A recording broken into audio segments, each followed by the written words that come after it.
This is Ben Pittman, and I wanted to share with you some important information about how to do public presentations. If you're asked to present your business in public, there's some things you want to realize that are kind of different than doing one-on-ones or working with small groups. As you open your business presentation, two very important processes begin to take place. First, it is important to begin the courting process with the audience by relating to them in all ways possible. You're going to relate to them through your own personal story and by relating you and the audience collectively to each other. Your personal story is really all about answering 4 or 5 questions that you need to practice before you really get up in front of a group and have a fairly good idea of what you're going to say. Questions are, this is where I was, this is what I saw, this is what I did about it, this is what happened, and then end up with, you can do it too, and we're going to show you how. That would be a good outline for your story. Keep in mind that all the personality colors are going to be in the audience, the reds, the blues, the greens, and the yellows, mostly greens and yellows because they're the biggest percentage of the population. So you've got to add just enough detail to make the greens happy. You've got to make it feel warm and cozy to make the yellows happy. You've got to make it fun and exciting to make the blues happy, and you really got to show the money to make the reds happy. So that's kind of what your job is as far as working with all the different personality colors. As you develop your own personal story by preparing the answers to the 5 basic questions, you'll probably want the story to just evolve. You might write maybe a 2-minute story and then write a 5-minute story.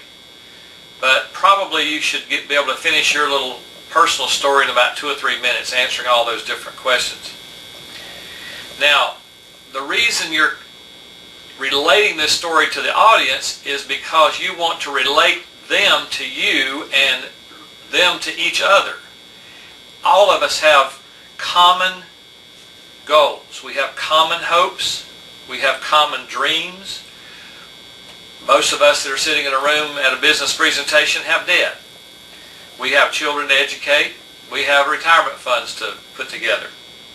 If you can relate your challenges to the audience and also relate their common challenges to each other, you'll prepare them to receive what you're about to tell them about your business and how they can solve those challenges using your business.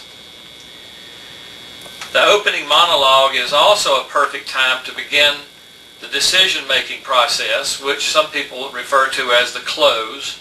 I don't like close because if I have to close somebody, that means I have to keep dragging them after I get them into the business, and that's not really what I really want to do. I want to help people who really want to be helped.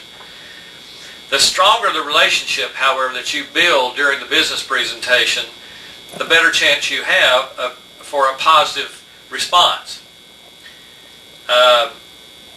Now, that's one of the major purposes of a public presentation in the first place. Is what you're trying to do in a public presentation is you're trying to allow your prospect or your suspect to integrate and relate to other people, and also to hear a good presentation that maybe covers some things in a different way than perhaps you covered it when you did your one-on-one. It's always better to do a one-on-one or a 2-on-1 before you bring somebody to a public presentation, by the way.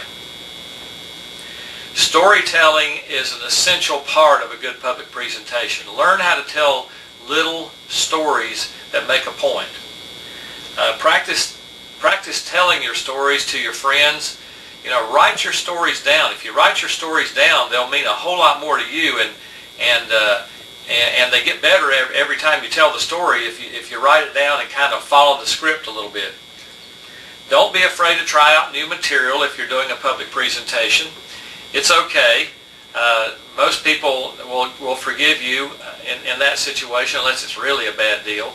But don't be afraid to try out new information. Most of the time, if you'll write what you're going to say before you say it, you'll be much better prepared. Just have your little notes and read them a few times before you get up there and practice, practice, practice. Preparing the audience in the presentation by engaging them in the presentation is very important. One way to engage the audience is to add a little bit of humor to your opening monologue, especially if it relates to something about you or your life. Self-deprecation is always a winner if you can make it funny or interesting. Another sure way to relate is to reach out to the audience in some sort of audience participation, even if you tell them what you're going to do. One of my favorites is to tell the audience to go like this and make me look good. That's one of my favorite little audience participation things. And another way to do it is to ask questions. You ask questions to the audience that require a hand raise. An example would be, how many of you would like to make $100,000 a year? Or how many of you would like to make an extra $100,000 in a lifetime? Or how many of you would like to make an extra $1,000 a month? And raise your hand, and they'll raise their hand too. Sometimes you ask questions that you want nobody to raise their hand. You say, see, we got no answers in the audience, so that means it's a good thing. You can do all kinds of little things like that to get the audience engaged in what it is you're trying to do. Now, one of the most important parts of learning how to do good presentations is to understand the concept of anticipatory selling.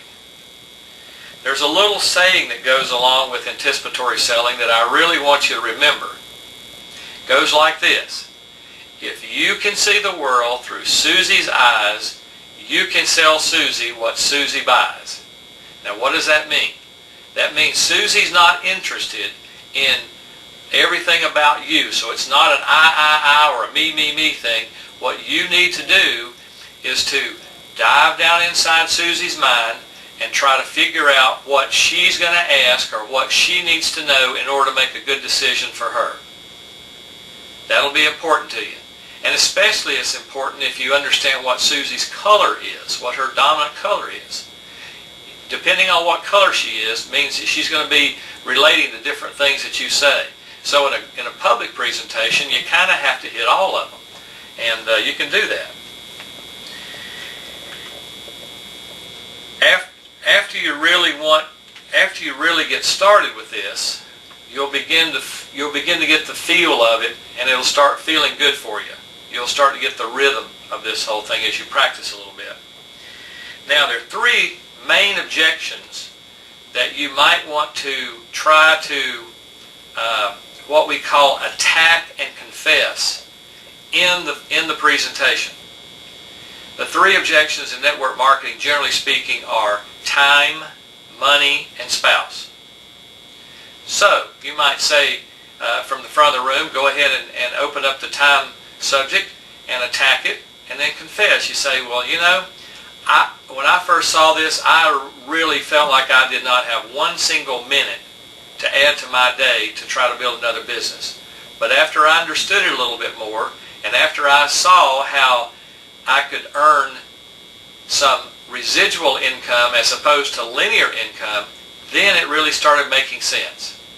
And this business just really makes sense. So I, therefore, took the time to go ahead and invest in it, and I am so glad that I did. And then you can go ahead and talk about money. You can start off by saying how much it costs to get into any kind of a little small business. And then spouse. Most of the time, the spouse is going to be either positive, neutral, or negative.